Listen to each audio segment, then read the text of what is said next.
मध्य प्रदेश के मंडला जिले में एक 21 वर्षीय लड़की बेसुध अवस्था में सड़कों पर घूमती मिली। कुछ सामाजिक कार्यकर्ताओं की नजर उस पर पड़ी, जिन्होंने उसे स्वधार गृह पहुंचाया गया, जहां से उनके परिजनों को सूचना दी गई और उनके सुपुर्द कर दिया गया।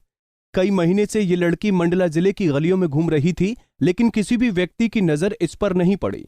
ये लड़की 1 महीने पहले मंडला के नैनीपुर इलाके में देखी गई, जिसे पुलिस और समाज सेवियों की मदद से मंडला के स्वधार गृह लाया गया। यहां से पिछले 2 दिन पहले ये लड़की भाग गई, जिसे मंडला के आजाद वार्ड में देखा गया, जिस पर समाज सेवियों की नजर पड़ी और उस लड़की से बात की। तब उसने कागज में लिखकर अपना पता और फोन नंबर बताया, जिसके बाद फौरन ही इसके परिजनों से बात की गई और युवती से मिलाया गया। इस तारीख को अभी 29 सितंबर को और नैनपुर थाना के माध्यम से यहाँ स्वधार गृह लाया गया और वो लगभग 1 माह से यहाँ रह रही है। उसकी हम लोग पूरी देख रेख कर रहे हैं। वो क्या है कि अब मानसिक रूप से विक्षिप्त तो नहीं कह सकते, क्योंकि उसका मेडिकल हम लोग यानी मेडिकल नहीं हुआ था, लेकिन उसकी ऐसी ऐसी हरकतें थी कि हमारे यहाँ भी क्या है कि 4 महिलाओं के हम लोगों ने डिलीवरी करवाया।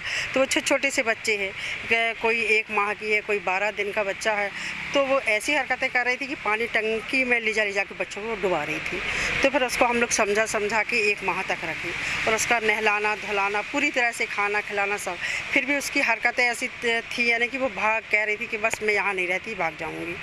फिर उसको आज उसके परिजन का पता लगा है, तो परिजन आए हुए हैं, उसमें उसकी माँ है। लगभग 7 साढ़े 7 बजे समथिंग शाम के सीता गोप जी का फ़ोन आया मेरे पास कि आज़ाद वार्ड में एक बच्ची 18 से 20 साल की लड़की गिट्टी में डली हुई है, जिनके कपड़े भी अस्त व्यस्त हैं, तो आप भैया जल्दी आइए। तो मैं वहाँ गया और वहाँ जाके हमारे मित्र विशाखू नंदा जी को भी फ़ोन किया। जब हम लोगों ने देखा कि यार ये लड़की का मानसिक संतुलन भी कोई सही नहीं लग रहा है, इसके कपड़े में भी नीचे शाल अकेले पहनी है, हमने पुलिस को सूचना दी। पुलिस आई, पुलिस ने भी ये कहा कि भाई ये आप 108 एम्बुलेंस वगैरह बुला के इनकी व्यवस्था कर, क्योंकि हम लोग वहाँ थाने में नहीं रख सकते हैं। 108 बुलवाया गया, हॉस्पिटल ले गए। हॉस्पिटल में उनको करने के बाद और उस बच्ची से जब हम लोगों ने इंक्वायरी ली, तो उस बच्ची ने ये समझ में आया कि लिखित में जो दिया उनकी वेल एजुकेटेड लड़की समझ में आई, और उन्होंने पटना का अपना एड्रेस दिया। कविता साहू ऐसा नाम उन्होंने बताया, पिता का नाम गोपाल साहू बताया। उस एड्रेस में हमारे मित्र ने फ़ोन लगाया और उनके भाई से बात हुई। पटना के साहू परिवार की ये लड़की कविता, जो कि करीब 4 वर्ष से मानसिक रोग से ग्रस्त थी, जिसके इलाज के लिए परिवार के लोगों ने खूब प्रयास किया, लेकिन इलाज के दौरान ये लड़की भाग निकली।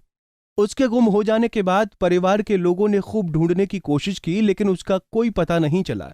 काफी दिनों बाद उनकी बच्ची मंडला में मिली, जिसकी वजह से पूरा परिवार बेहद खुश है। उनका 3-4 साल से ये प्रॉब्लम हो रहा था और 2-3 बार, ये चौथा बार जो है भागी है, और 2 बार हम कोटा से लाए हैं और 1 बार जलोर से, और इस बार जो है यहाँ आपका मंडला में जो है सुधार गृह के में जो है सर लोग फ़ोन किए हैं, उन लोग के सहयोग से जो है प्राप्त हुई है। हम लोग खोज करके बहुत थक गए थे। अच्छा, गुमशुदगी की रिपोर्ट आपने कब दर्ज करवाई थी? गुमशुदगी की सर बृहस्पतिवार को दर्ज करवाई थी, और उससे पहले भी गए थे, मगर हम लोग का जो थाना इंचार्ज है वो कुछ सहयोग नहीं करता है।